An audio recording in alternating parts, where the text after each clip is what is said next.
You're on. Okay, hello everybody.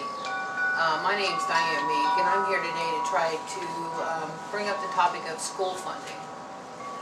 I originally decided that I wanted to try to persuade my audience to get involved with how to deal with how we fund our schooling.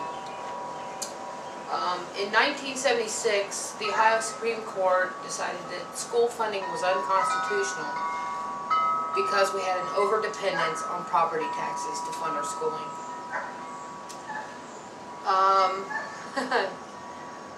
While many attempts have been made to fix it, critics note that the system still relies too heavily on property taxes, forcing districts to seek levies just to keep the cost of doing business. The more I delved into how we fund our public schools, the more confused I became.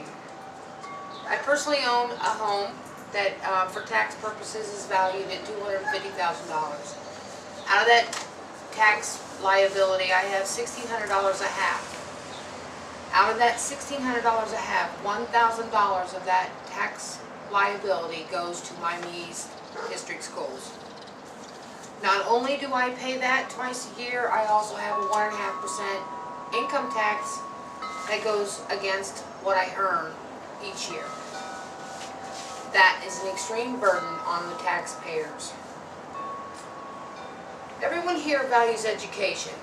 I would hope to say that you would say yes, considering we're all college students. And if not, I'd like to let you know that I just finished abnormal psychology with Mr. Bollenbacher, and he is a licensed counselor, and his office is in the west wing of the school. I'm sure he'd be willing to see you. While the court ruled that the state's funding system was unconstitutional, it's been 4 times since 1996. While they've made many attempts to fix it, critics note that the system still relies on the tax and the local tax to fund our schools.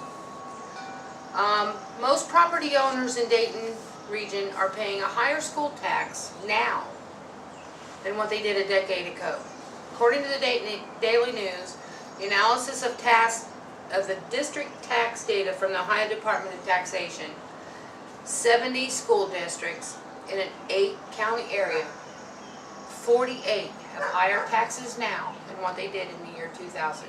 And let me remind you that it was 1996 when the state decided that our funding was unconstitutional. This past week, the Bethel district had another levy on the ballot, and in order to get that passed, what they did was place an earned income tax on the levy. What this did was allow all of your retirees, your fixed income individuals, they all decided that they do not have an earned income, so they were more beneficial to it. Right now you have an economic crisis going on in this country, and what little we do earn, we cannot afford to pay another tax. According to Catherine Sines, the treasurer of the Cuyahoga Falls City Schools, many people believe that the proceeds from the Ohio lottery provide schools in the state with substantial revenue each year. In fact, lottery proceeds make only a small portion of the state's total educational dollars. The lottery actually had a negative impact on school funding in the state. In 1975, Ohio put almost 44% of every state dollar into education. In 1995, that amount fell less than 32%.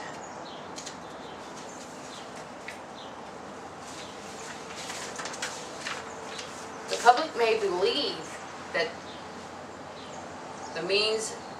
the lottery means a gain for schools, but it's not always the case.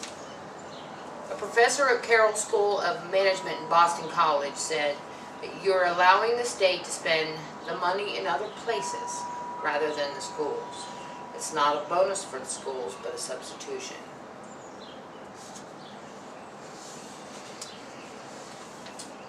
In 1974, Ohio promised to devote all lottery winnings to the public schools. State spending on education dropped from 42% of its total budget to 29% of its budget. CBS News did a report and said Americans gamble over $54 million a year on lotteries, and a majority of the 42 states that run lotteries claim the games increase funding for education. A CBS News investigation found that most of the lottery sales never make it to the classroom. 50 cents of every gambling dollar is given back in prize money, and operating expenses swallow another 20 cents on average, leaving just 30 cents of every lottery dollar going to the state. So where's our lottery money going? I think you can see that we need to reevaluate our school funding. We may need to repurpose the thought of the Lottery Commission. Being created in 1973, fiscal year 2005 of this year, 20 years later, the Ohio Lottery Commission added another task to its chore. It now takes care of the charitable bingo contributions. And the next thing that it is going to be charged with is taking care of the slots that the state voters have approved. So when you take the funding ability of the Lottery Commission and you charge it with taking care of the lottery, you charge it now with taking care of all the charitable and bingo contributions with all your state local clubs, etc. And now you're going to charge it with taking care of the racetrack slot machines. How many dollars do you think is going to be spent on administrative fees? It's going to be a very high percentage. The more I looked into this, the more I thought, oh, are we crazy? Do we need to reevaluate how we educate our children instead of reevaluate how we educate or how we fund educating our children?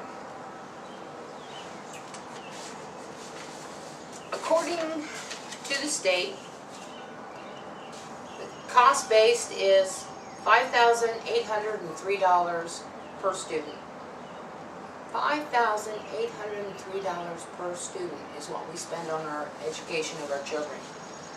My district itself states that it spends $5,070 per student.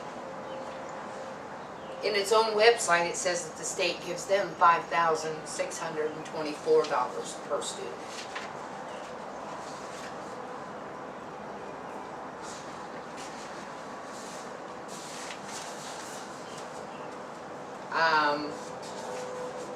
Do we think homeschooling would be a little more reasonable? Do we think more community-based schools on a smaller scale? Could we educate our children better?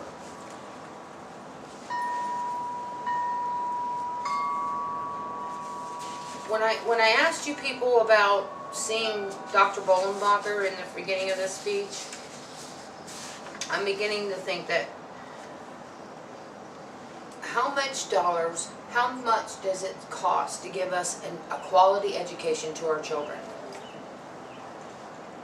How are we going to give tax relief to our people?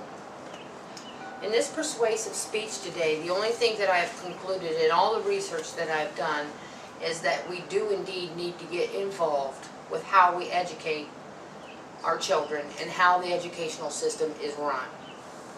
It seems clear to me that someone needs to seek the help of Mr. Bollenbacher. With the dollars going into our system, this indeed is crazy that we have such a crisis in funding.